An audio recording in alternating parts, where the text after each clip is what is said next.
Hello and very good morning to all my dear students. Dear students, आपण पाहत आहे unit number 4 chemical thermodynamics. आजचा आपला topic आहे कन्सेप्ट ऑफ मॅक्झिमम वर्क. म्हणजे मॅक्झिमम वर्कच्या मागं कोणता कन्सेप्ट आहे. मॅक्झिमम वर्क म्हणजे जास्तीत जास्त जे होणार आहे काम, वर्क डन. ठीक आहे, बरोबर. काही पॉईंट्स मी तुम्हाला लिहून दिले आहेत, ते जसेच्या तसे पेपरमध्ये छापायचे आणि लक्षातही ठेवायचे. पूर्ण मार्क भेटेल, पण समजून घ्या पहिले, फक्त लिहू नका. बरं, बघा रे, कन्सेप्ट ऑफ मॅक्झिमम वर्क यांनी कन्सेप्ट दिला आहे का मॅक्झिमम वर्क कधी होऊ शकते, कसं होऊ शकते. पण आता एक लक्षात घ्या, वर्क डनचा फॉर्म्युला काय होता रे? W is equals to minus PEX into delta. हा फॉर्म्युला होता वर्क डनचा. समजून घ्या पहिले, शांततेत. हा फॉर्म्युला होता पहिले वर्क डनसाठी. पहिले होता म्हणजे आता नाही, असं नाही, आता येईल. याच्यामध्ये सर्वात महत्त्वाची गोष्ट आहे मित्र, डायरेक्ट बोलतो. PEX म्हणजे एक्सटर्नल फोर्स, म्हणजेच अपोजिंग फोर्स. जर असन तरच वर्क डन होते. मी तुम्हाला बोललो होतो त्या दिवशी, जर दोन पहिलवान आहे ए आणि बी, ए पहिलवानासमोर बी पहिलवान आला आणि बी पहिलवानासमोर ए पहिलवान आला, तरच मॅच होईल ना. जर ए पहिलवानासमोर बी पहिलवान आलाच नाही, पळून चालला गेला, तर मॅच होईल का? हेच जर त्यांच्यामध्ये मॅच व्हायची असेल तर प्रतिस्पर्धी लागेल तर खरी. म्हणून जर PEX एक्सटर्नल प्रेशरच नसन तर वर्क डन करेल का गॅस? नाही. हेच it is very essential for the work that the PEX value is there. समजून घ्या, ठीक आहे. आणि म्हणून तेव्हाच डेल्टा V म्हणजे व्हॉल्यूममध्ये चेंज होणार आहे. सरळ समजून घ्यायचं. पहा पहिले point, larger the opposing force म्हणजे PEX, ठीक आहे. More work is done by a system to overcome it. याचा असा अर्थ, जेवढा जास्त, आता हे समजा सिलेंडर आहे, इथं पिस्टन आहे, पिस्टन इथे गॅस आहे. Larger the force applied by PEX म्हणजे PEX कडून जर जास्तीत जास्त जेवढा फोर्स अप्लाय केला तेवढाच गॅस वर्क डन करत, म्हणजे एक्सपांड करत. Work done by system on surrounding W ची व्हॅल्यू मायनस होते, लक्षात ठेवायचं. तर अशा वेळेस म्हणून म्हटलं आहे लार्जर द अपोजिंग फोर्स, जेवढा अपोजिंग फोर्स जास्त आहे, जेवढा समोरचा प्रतिस्पर्धी चांगला राहते, तुम्हाला भांडाची जास्त ताकद येऊन जाते. समजून घ्यायचं. More work is done by system to overcome it. जेवढा जास्त अपोजिंग फोर्स लागेल तेवढंच जास्त सिस्टीमला वर्क करावं लागेल. कशाला? हा एवढा दाबला ना, याला एवढा बरोबर होता वर नाही, म्हणजे तेवढंच वर्क सिस्टीमला करावं लागेल त्याच्यावर ओव्हरकम होण्यासाठी, त्याच्यावर वर चढ होण्यासाठी. इफ द अपोजिंग फोर्स म्हणजे PEX इज 0, म्हणजे जर का समोर प्रेशर म्हणजे फोर्सच देणारा कोण नाही आहे, वर्क डन होणार आहे का? नाही. म्हणजे व्हॅक्यूममध्ये जसं आपण बोललाय, work in vacuum, there is no work in vacuum because there is no PEX. Opposing force कोणता आहेच नाही, त्यामुळे व्हॅक्यूममध्ये वर्क डन होतच नाही. आणि म्हणून if the opposing force PEX is the 0, then the work done, no work done is involve or the work done is 0. म्हणजे अपोजिंग फोर्सच नसन, समोर प्रतिस्पर्धीच नसन, तर कुस्ती होणार नाही.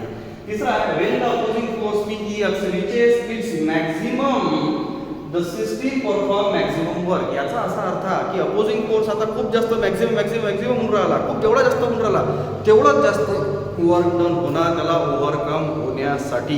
पण एक सगळ्यात मोठी गोष्ट आहे, आता इथून हा पॉईंट जो आहे मी बोलतो तो मॅक्झिमम वर्क डन करण्यासाठी आहे. आता मॅक्झिमम वर्क डन कधी होते? जेव्हा रिव्हर्स एखादी गोष्ट होत असेल तेव्हा, किंवा मॅक्झिमम वर्क डन तेव्हा होईल जेव्हा अपोजिंग फोर्स म्हणजे PEX इज नॉट ग्रेटर और cannot be greater than the driving force. Driving force म्हणजे कोणता रे? म्हणजे अपोज करणारा फार जास्त प्रेशर नसावं. कशापेक्षा? PEX पेक्षा. समजा दोन पैलवान, मी असं सांगतो तुम्हाला डायरेक्ट, A आणि B आहे. समजा A हा झाला अपोजिंग फोर्स, B झाला ड्रायव्हिंग फोर्स, हा झाला PEX, हा झाला P. यांचं काय म्हणणं आहे, PEX ची थोडीशी जास्त एनर्जी राहायला पाहिजे, म्हणजे प्रेशर. आता इथे प्रेशर आहे, इथे मी एनर्जी बोलतो. कोणतं? आपल्याला एक्झाम्पल पैलवानीचं घ्यायचं आहे. याचा समजा 100 असेल तर याचं 99-98 राहायला पाहिजे. तेव्हा कुठं ते मॅक्झिमम वर्क डन घडवून येईल. म्हणजे PEX ची व्हॅल्यू ही थोडीफार स्मॉल पाहिजे, इन्फायनेटसिमली स्मॉल पाहिजे दॅन द P. म्हणजे ड्रायव्हिंग फोर्सची व्हॅल्यू ही जास्त पाहिजे, और ड्रायव्हिंग फोर्स हा जास्त पाहिजे दॅन द अपोजिंग फोर्स. ठीक आहे, एक्झाम्पल काढून दाखवतो. सपोज आता पहा, आता इथं एक सिलेंडर आहे. सिलेंडरमध्ये आपण आता इथं पिस्टन टाकू. ठीक आहे. हा, बरोबर. याच्यावर काही ना प्रेशर असं म्हणजे PEX हे असं याला खाली दाबन ना, वजन असं समजा याच्यात असून गॅस, याले असून पी, त्या गॅसने गेलं की प्रेशर असं, बरोबर आहे. हे झालं अपोजिंग फोर्स.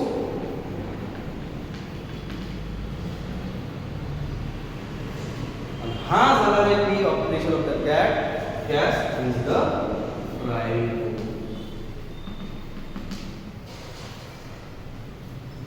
ओके, म्हणून म्हटलं गेलं तर अपोजिंग फोर्स म्हणजे PF should not be greater than the driving force. म्हणजे आता हा जर का 100 असायला पाहिजे, समजा एक्झाम्पल घेऊन मी फक्त आता हा 98, 97, 99 असायला पाहिजे, त्याच्यापेक्षा जास्त नाही तर मॅक्सिमम वर्क डन होईल, नाही तर मॅक्सिमम वर्क डनचा कन्सेप्ट हा फेल होतो. मग आता त्यांनी काय म्हटलंय, पी ची व्हॅल्यू जास्त पाहिजे, म्हणजे ड्रायव्हिंग फोर्सची व्हॅल्यू जास्त पाहिजे, म्हणजे कोणापेक्षा पी एक्स पेक्षा. हे आता मला सांगा, तुम्ही कमी मधून जास्त मायनस करता का जास्त मधून कमी मायनस करता? जास्त मधून कमी मायनस करता. हेच आता मी जर म्हटलं तुम्हाला की पी ची व्हॅल्यू समजा 100 आहे, मी एक्झाम्पल दिलं फक्त, मी एक्झाम्पल दिलं, आणि पी ची व्हॅल्यू काय आहे, समजा मी म्हणतो 98 आहे, तर मग डेल्टा पी म्हणजे चेंज किती झाला, समजलं आता? यस, म्हणजे पी जर का 100 असेल, एक्झाम्पल दिलं समजलं नाही, समजून बघा होते.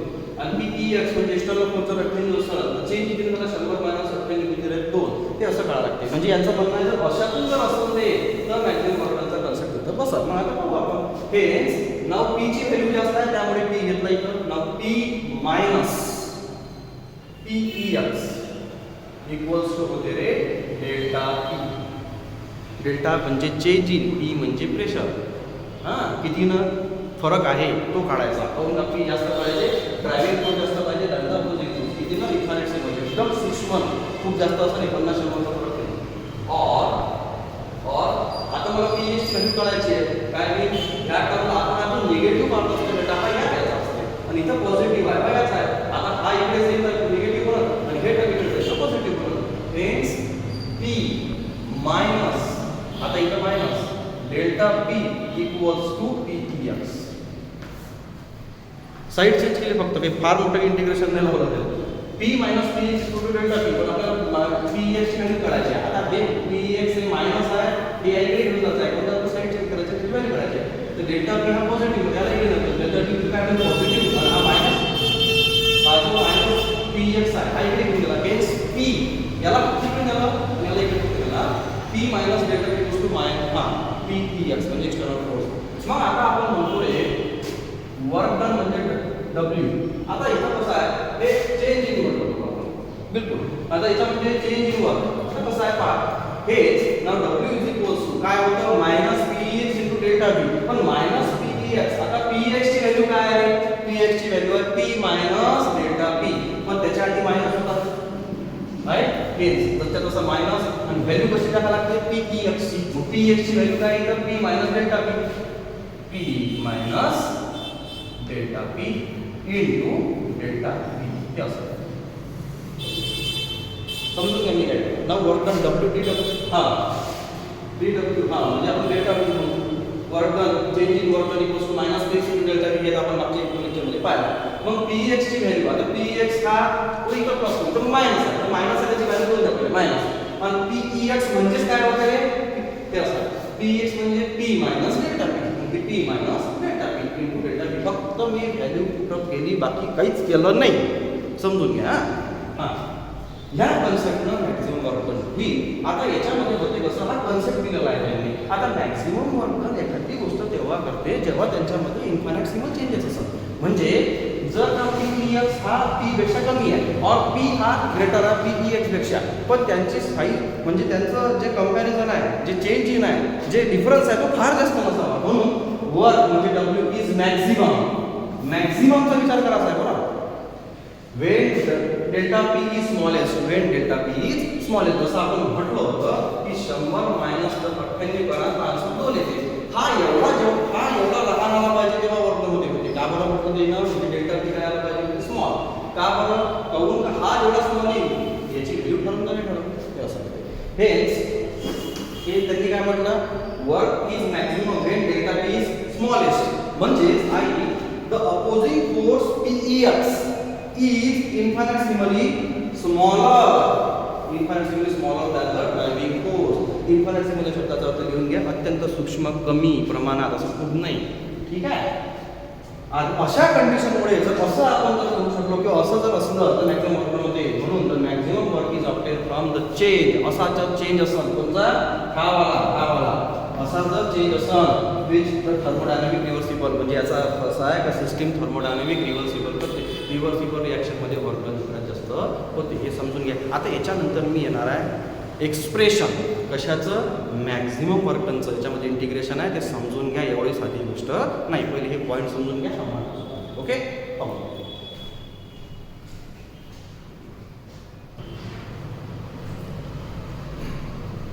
आता बोलूया आपण एक्सप्रेशन फॉर मॅक्झिमम वर्क. आता थोडं डोकं शांत ठेवायचं आणि समजून घ्यायचं, एवढं लवकर समजत नाही. ठीक आहे. आता बघा रे, जसं आपण कन्सेप्ट बघितला का कोणत्या concept through maximum work done करता येते किंवा मॅक्झिमम वर्क डन होते. आता तो एक्सप्रेशनच पाहायचा आपल्याला, मॅक्झिमम वर्क डनचं एक्सप्रेशन काय समजून घ्या. बघा रे, एक्सप्रेशन फॉर मॅक्झिमम वर्क, तुमच्यासमोर इथं 4 सिलेंडर ठेवलेले आहे. 4 सिलेंडरमध्ये गॅस आहे आणि पिस्टन लागलेला आहे. Suppose n mole of gas, ideal gas enclose in a cylinder with a frictionless movable rigid piston. याचा अर्थ असा, n mole of gas, n मोल म्हणजे अमाऊंट, कितीतरी अमाऊंट, असं अंदाजे नाही. केमिस्ट्रीमध्ये मोल म्हणजे होते अमाऊंट ऑफ अ सबस्टन्स. आता ते किती होते, काय होते, सगळं बेसिक मी पहिले सांगितलं. n mole of a gas, कोणचा gas, ideal gas. Ideal gas म्हणजे कोणचा, जो गॅस सगळे गॅस लॉज ओबे करतो over the entire range of temperature. The gas which obey all the gas law such as Boyle's law, Charles's law, Gay-Lussac's law over the entire range of temperature called as the ideal gas. असं ideal gas आहे म्हणजे तो त्याचा काही ना काही amount आहे त्या गॅसचा, तो एका सिलेंडरवर टाकला. पिस्टन आहे, पिस्टन फ्रिक्शनलेस आहे, खाली होऊ शकते, मुव्हेबल आहे आणि रिजिड आहे म्हणजे कडक आहे, असं प्लास्टिक सारखं नाही. ठीक आहे. बघू आता होते कसं, आपण आता मॅक्झिमम वर्क डन पाहून राहतो. ठीक आहे. बघा, सगळ्यात पहिली step infinite number of steps राहणार, मी कंटिन्यू लिहितो. कंटिन्यू. ठीक आहे. समजा गॅस आहे, हे पिस्टन आणि इथं याच्यावर वजन मी टाकलं 1 2 3 4 5 6, इकडे सुद्धा 6. ठीक आहे. आता होते कसं, सध्या ह्या गॅस जे पिस्टन आहे, या गॅसचा जो व्हॉल्यूम आहे तो V बघा. आता काय घेईल, आपण काय बोलतो, मॅक्झिमम वर्क डन तेव्हा होते जेव्हा P जास्त पाहिजे, म्हणजे ड्रायव्हिंग फोर्स जास्त पाहिजे कोणापेक्षा, PEX पेक्षा, एक्सटर्नल प्रेशरपेक्षा. हेच आता काय होईल, समजा मी हा जर का वजन काढलं, हे बघा याच्यावर वजन ठेवलं, इथं गॅस आहे, वजन काढलं, गॅस एक्सपांड होईल का नाही एवढं सांगा. होईल, बिलकुल होईल. हेच समजा सपोज जर का हा वेट म्हणजे वजन ठेवलं तर काढलं पाहिजे समजेल तुम्हाला काय, तर काय होईल, गॅस थोडा एक्सपांड होईल की नाही, म्हणजे गॅसचं प्रेशर काय झालं, कमी, व्हॉल्यूम काय झाला, जास्त. Boyle's law, pressure inversely proportional to volume. म्हणजे पहा, इथं गॅस काय आता कमी प्रेशरवर दाबून ठेवला होता. आता काय झालं, गॅसनं प्रेशर रिलीज केलं, म्हणजे एवढं व्हॉल्यूम होतं, आता व्हॉल्यूम वाढलं, म्हणजे प्रेशर कमी झालं तर व्हॉल्यूम वाढलं. हे असो. तर आता याच्यामध्ये महत्त्वाचं काय, तसं सेकंड स्टेपमध्ये डबल मी आता काय झालं, इथपर्यंत पिस्टन इथपर्यंत आला. ठीक आहे. मग आता काही एकदम वरले जाते, नेचरमध्ये कोणत्याही गोष्टी समतोलच असतात. हे बघा, हे असं समजा हा प्रेशर जर का एवढा कमी झाला तर गॅसही एक्सपांड एवढाच होईल, अजून कमी झाला अजून होईल. पहा, पहिली स्टेप जसं हे इथं आहे, प्रेशर दिला, मी काय केलं, याच्यावरचं वजन काढलं, हे PEX आणि हे P. समजा काय झालं, आता हा प्रेशर कमी केलं, डबल गॅस एक्सपांड झाला, म्हणजे व्हॉल्यूम वाढला, प्रेशर कमी झाला. ठीक आहे. याच्यानंतर सिस्टीम मेकॅनिकल इक्विलिब्रियम सारखेपणा, हे महत्त्वाचं आहे. System attend that to mechanical equilibrium. ठीक आहे. आणि असं नाही होत का एवढा प्रेशर कमी झालं तर सिस्टीम एवढी वर चालली जाईल, आपल्याला आवडत काम नसते नेचरचं, सगळ्या एवढ्या गोष्टीनं समांतरच पाहते नेचर. ठीक आहे. काहून का अनस्टेबल टू स्टेबलच कन्व्हर्शन होते, अशासाठी सिस्टीम एनर्जी कमी करते, आणि एनर्जी ज्या गोष्टीची जास्त असेल त्याची स्टॅबिलिटी तेवढीच राहते, म्हणजे कमी राहते.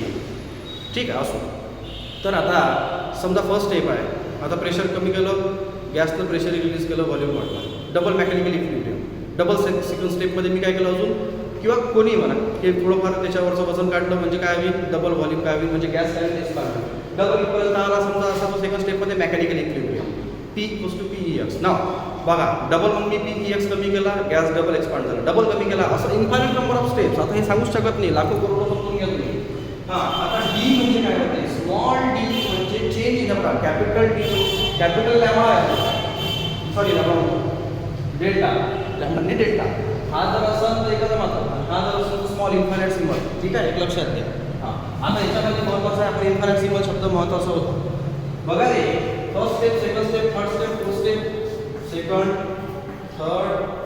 4 आणि कंटिन्यू काही माहित नाही आपल्याला. हे असं आहे समजा काही तर समजा V1 समजा V1 1 आहे तर मग 0.1 0.2 0.3 असं V2 पर्यंत. आता एवढ्या स्टेप मी काढत बसणार आहे काय समजून घ्या.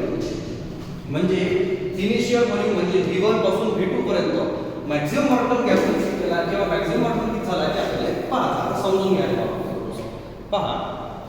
आता अशा प्रकारचे डायग्राम आहे. तुम्हाला काय सांगितलं मी जसं जसं प्रेशर मी थोडं कमी केलं सेकंड स्टेप मध्ये मी या दाबाला काढला वजन काढलं पहा थोडंसं काय मी कमी झालं गॅस एक्सपांड झाला म्हणजे व्हॉल्यूम काय झाला व्हॉल्यूम वाढला म्हणजे प्रेशर कमी झालं व्हॉल्यूम वाढला.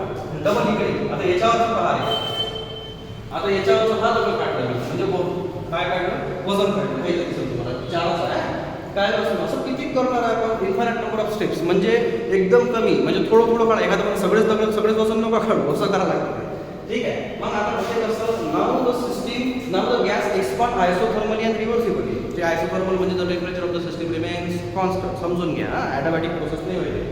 तर अशा कंडिशनमध्ये आता ते कसं ते आता इथे इन्फायनाइट नंबर ऑफ स्टेप्स आहे आणि मी पहिलेच बोललो आहे the P is the driving force which is infinitesimally greater than the PEX म्हणजे सपोजिंग फोर्स. ड्रायव्हिंग फोर्स म्हणजे P हा इन्फायनाइटसिमल म्हणजे अत्यंत सूक्ष्म वेळेनं थोडासा जास्त आहे कोणापेक्षा PEX पेक्षा आणि अशा वेळेस आपण डेल्टा स्मॉल काढतो.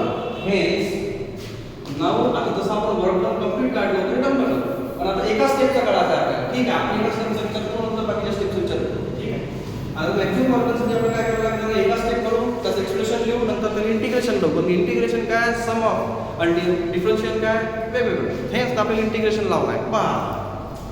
ना फर्स्ट स्टेप समजा एक स्टेपचं काय म्हणतो तो की dV म्हणजे डेल्टा V व्हॉल्यूम थोडासा वाढला म्हणजे कधी वाढते व्हॉल्यूम तेव्हा वाढन जेव्हा आता वाढते -PEX * dV. एक लक्षात घ्या इक्वेशन नंबर 1 समजा जे काही झाले आन्सर तुम्ही देत बसा पहा काय म्हणतो तो dV थोडासा वाढला जेव्हा -PEX केला म्हणजे वर्क डन झालं.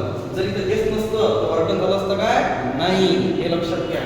हेच आता आपण काय बघूया in case of maximum work done the value of P म्हणजे द कशाची व्हॅल्यू ड्रायव्हिंग फोर्सची व्हॅल्यू ही इन्फायनाइटसिमली ग्रेटर राहते म्हणजे P ची व्हॅल्यू जास्त झाली आणि PX ची कमी झाली. मग आपण काय म्हणतो P - PEX ड्रायव्हिंग फोर्स जास्त म्हणून कमी मायनस करा इक्वल्स टू dP और आता तुम्हाला PX ची व्हॅल्यू कळाली आहे तर नाव या करता इकडे नाही या करता इकडे नाही dP = PEX. आता मगाशी जे आपण एक्सप्रेशन लिहिलं तिथं फक्त कॅपिटल डेल्टा होता बाकी काहीच तर विशेष नाही रे एवढं. नाव हेच आता पहा आता याच्या जागी मला एक व्हॅल्यू भेटली आहे कधी एक कंडिशन आहे जर असं नाही करा तर मॅक्सिमम वर्क डन होत नाही समजून घ्या तुम्ही. आता हे दोन दार पडा नाव dW आता मायनस तर मायनस होता PEX ची व्हॅल्यू काय P - dP hence P - dP आणि इनटू dV इक्वेशन नंबर 2 आला लक्षात आता. ठीक आहे आता हे थोडं प्रॉब्लेम लागते त्यानुसार आपण सॉल्व्ह करू. आता रे बघा सिंपल डबल सांगतो dV च्या व्हॅल्यू मध्ये आपण एका स्टेपचा विचार करू. जर का फर्स्ट स्टेप मध्ये एका स्टेप मध्ये जर का dV वाढला म्हणजे चेंज इन व्हॉल्यूम इन्फायनाइटसिमली वाढला म्हणजे थोडासा व्हॉल्यूममध्ये वाढून जेव्हा प्रेशर गॅस रिलीज करत तेव्हा ठीक आहे एक्सटर्नल प्रेशर नाही म्हटलं मी तर अशा कंडिशनले वर्क डन होईल. मग वर्क डन किती होईल dW. जर का प्रेशर dW जर का व्हॉल्यूम जर dW असेल तर वर्क डन जर का व्हॉल्यूम जर का dV असणं चेंज होत असेल तर वर्क डन dW न चेंज होईल. कोणता d स्मॉल d म्हणजे कॅपिटल व्हॅल्यू हे आता पहा रे आता तुम्हाला सॉल्व्ह करायचं आहे ना. आता एका स्टेपचा विचार केला पाहिजे आपण सगळ्या एका जमान घेतलं नाही एका स्टेपचा विचार करू ते सॉल्व्ह करू नंतर त्याला इंटिग्रेशन लावू सम ऑफ करायचं आहे तुम्हाला सगळ्याचा विचार करा कसं जाईल का म्हणजे सम करायचा आहे सगळ्या स्टेपचा पहिले एका स्टेपचा विचार करू वर्क डन मॅक्सिमम किती झालं ना पहा रे हा मायनस हे जे आहे हे पुन्हा आता याचंच आहे हे तर तुम्हाला समजते ना म्हणजे आता dV गुणिला -P और -P गुणिला dV काय होते dW -P गुणिला dV -P dV. ठीक आहे आता हेच कमीची आहे मायनस मायनस काय होते बेटा प्लस dV गुणिला dV dt गुणिले dv म्हणा dt into dv. Equation number 3 आहे. सिंपल वे समजून घ्या. आणि फालतू काही खूपच काही कठीण काय सांगू लागतो तुम्हाला. फक्त थोडेफार कन्सेप्ट थोडेफार क्लिअर पाहिजे आता त्याला. काहीच नसेल समजत त्यांना काय तर काहीच नाही करू सोडून द्या. तर अशा कंडिशनमध्ये बघा रे आता या केसमध्ये आता d स्मॉल आहे हा आणि हा सुद्धा d स्मॉल आहे म्हणजे डेल्टा. तर change in volume with respect to change in pressure हे एकदम कमी आहे. काऊन का आपण काय म्हणतो जर का कॅपिटल जर असता तर चेंज मोठा पण हे जर असला तर स्मॉल चेंज एकदम कमी. मग एवढ्या कमी गोष्टी मायक्रो गोष्टी मोजत बसते का तसंही थर्मोडायनॅमिक्स लहान लहान गोष्टीचा विचार करत बसत नसते. ठीक आहे. हे आपण ह्या ज्या व्हॅल्यूज आहे कोणकोणत्या TP आणि DV कोणत्या एक्स्ट्रीमली स्मॉल आहे इन्फायनाइट सिम्बॉल आहे त्यांना निग्लेक्ट करू. हेच लिहितो now TP and DV are very small. काय करतो आपण स्मॉल असतात तर फेकून निग्लेक्ट.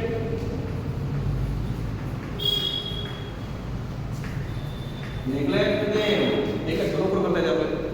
आता काय राहिलं हे जर निग्लेक्ट झालं तर काय राहिलं dw equals to now dw is equals to minus pdv. आता हे झालं रे पण स्टेप्स.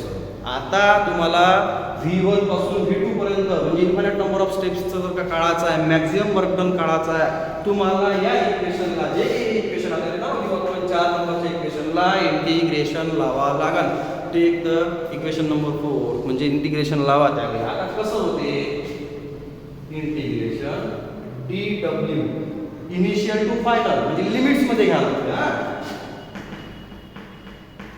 Initial to final. थोडी जागा कमी पडते त्यामुळे तसं लिहावं लागते मला. इक्वल्स टू आता मायनसचं साईन हे इंटिग्रेशनच्या बाहेर राहते. काही रूल्स आहे मॅथमॅटिक्सच्या तरी आता सांगायची गरज नाही आहे. इनिशियल व्हॅल्यू v1 पासून पूर्ण याचा काढायचा आहे कोणची ना p d v आपल्या मताची इक्वेशन नंबर म्हणून चांगलं वाटतं असं खूप लिहिलं आपण ना. आता मी थोड्या वेळ बोलूया त्यामुळे तयार राहायचं ना. आता सरळ आहे इंटिग्रल ऑफ dw और integral of dx equals to x. पण मुला ना इंटिग्रल ऑफ dw म्हणजे काय होते w आणि ते काय काढायचं आहे मॅक्सिमम. बस असं फॉर्म्युलानुसार चालायचं. तुम्हाला जर म्हटलं मी इंटिग्रल ऑफ a आहे हा समजा इंटिग्रल ऑफ a आहे काय करायचं तुम्ही जे काय व्हॅल्यू असेल ते कसं द्यायचं हा नाव w मॅक्स म्हणजे मॅक्सिमम वर्क करायचं. नाव मायनस स्टेप बाय स्टेप सांगतो आम्ही एकदम स्टेप बाय स्टेप सांगतो. v1 हा v2 p d v 6. आता आपण पहिलेच म्हणतो का जो गॅस होता आयडियल गॅस होता. मग आयडियल गॅस असेल तर आयडियल गॅस इक्वेशन लावा लागते. मग आयडियल गॅस इक्वेशन काय मित्रांनो PV इक्वल्स टू nRT. जर मला प्रेशरची व्हॅल्यू काढायची आहे तर काय होईल व्हॉल्यूम नाही वेगळा लागेल. Hence P equals to nRT divide by V. Hence W max इथं लिहायचं असं. Now write the ideal gas equation. What is PV equals to nRT? Hence P equals to nRT divided by V. हे लिहिजा. हां या P ची value आहे ती हां equals to minus pi V1 V2. आता P ची जागा का P ची व्हॅल्यू काय असं समजते nRT हां आणि dV तो होताच इथं dV divided by V. असंही केलं तरी चालते काही नाही होत सारखंच आहे ते. पण तुम्हाला माहित आहे नंबर ऑफ मोल्स म्हणजे गॅसचा अमाउंट वाढला कमी झाला काय नाही गॅस तेवढाच आहे. हां त्याच्यानंतर temperature T is the zero करून का आयसोथर्मल प्रोसेस आहे आणि R is the gas constant. जी गोष्ट बदलत नाही ते कॉन्स्टंट आणि जी कॉन्स्टंट आहे त्याला इंटिग्रेशन त्या बाहेर आहे का. Hence W max equals to minus nRT हां integration limit V1 V2 dV divided by अरे इक्वेशन नंबर दिले का द्या ना आपल्या करू यस मूल नंबर बाबा मोबाईल बोलून येतो ठीक आहे. हे बोलून राहिलो हा पण केमिस्ट्री पाहिजे मोठा बोर्ड पाहिजे काय पाहिजे बोर्ड पाहिजे. एवढ्या बोर्डमध्ये केमिस्ट्री घेऊ ठीक आहे. आता 4 नंबर हा 4. आता रे आता त्याचं माझा formula integral of 1 divide by v dv असं म्हणा लागते. Integral of 1 divide by V D V म्हणजे नाव डब्ल्यू मॅक्स. आता हे फॉर्म्युलानुसार आम्ही प्रयोग मी आपल्या मताने बोलून आलो काही. W max equals to minus N R T. आता हे integral of 1 divide by V D V equals to म्हणजे नॅचरल लॉग व्ही आणि v1 आणि इथं v2 हे काय आहे सांगतो. इंटिग्रेशन काढायचं आहे नॅचरल लॉग लावा. फॉर्म्युला आहे त्याचा आपल्या मताने नाही खूप आपल्या मताने काही बोलून दिलं न आता हे झालं. मग आता हेच W max equals to minus N R T. ठीक आहे. ln of v2 minus ln of v1. what is ln? ln is the natural log. Integration derivation हे कॅल्क्युलस मध्ये म्हणून त्याला नॅचरल लॉग लावा लागते. फारही असं समजून दिमाग खराब करून घेऊ नका. ठीक आहे. पण जेवढं समजते तेव्हा बाकीचे समजून घ्या. नाव आता हेच आपल्याला v2 डिवाइड बाय v1 पाहिजे. त्याच्यामध्ये चेंजेस कसे ना w max equals to minus N R T ln natural log काय रे v2 डिवाइड बाय v1. त्या इक्वेशन नंबर पहिले 11 द्या. हे काय आहे असे द्यायचे. चांगलं वाटते मोठं लिहिलं असं वाटते काय कमी नदी. हां आता नॅचरल लॉग हटवायचा कॉमन लॉग घ्या. कसं होते suppose minus X L N आहे याची व्हॅल्यू माहिती का काय. मायनस एक्स एल एन म्हणजे minus 2.303 X log of x to the base a. मतलब आहे हे समजलं काय. समजा मी म्हटलं मायनस a l n आहे तसा हा हे सगळं समजणार आहे.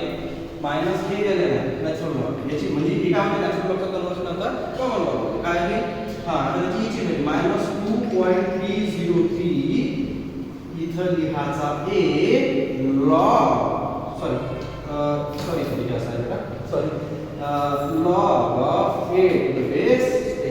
मग आता अशा कंडिशनली इथं काय करायचं नाव बघा रे. आता हा नॅचरल लॉग काय करायचा हेच w max इक्वल्स टू आता ln काढतो बघा नॅचरल लॉग टाकायचा minus two minus 2.303 nrt log of v2 divide by v1 to the base 10. आता काही पुस्तकात बेस 10 दिला राहत नाही तो कन्सिडरच असते.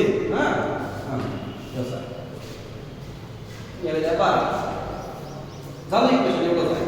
पण आता आयडियल गॅस नुसार आपण काय बोललाय बॉडीज लॉ काय म्हणजे T1 V1 equals to T2 V2 at constant temperature. हेच ना आता याला कसं बघा P1 च्या खाली P2 हेच T1 डिवाइड बाय हा इथं आणतो P2 इक्वल्स टू इथं V2 आहे. V2 चं काय आहे V1 म्हणजे आता V2 ची व्हॅल्यू V1 आहे आणि V1 ची व्हॅल्यू V2 आहे. पण हे असंही केलं तरी चालते. आता जे की लिहिणारच आहे कसं नाव W max equals to minus 2.303 ठीक आहे nRT log of आता P1 divided by P2 असते.